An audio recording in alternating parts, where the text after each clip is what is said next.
Housing is often a complicated issue. From residents not fully reading their leases to difficult landlords, the issues are common. The workshop held today was an effort to bring those two parties together.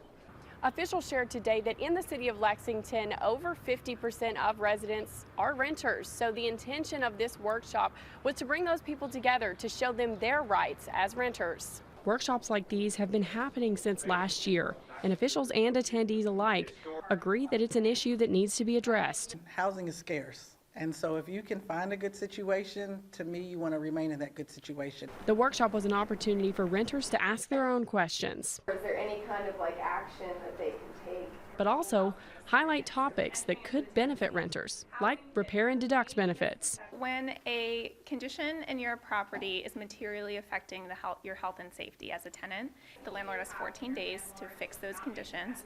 And if the landlord doesn't make those fixes in 14 days, then tenants can deduct up to half of a month's rent in order to make those repairs themselves. In January, the Viridian apartment complex in Lexington dealt with numerous frozen or burst pipes. And during that time, residents shared that they received little to no help. Those renters could have potentially benefited from this workshop. When tenants come to these workshops, we're able to explain to them exactly what they need to do. Leaders of the workshop encourage renters to attend meetings like this because they may learn something that could work in their favor.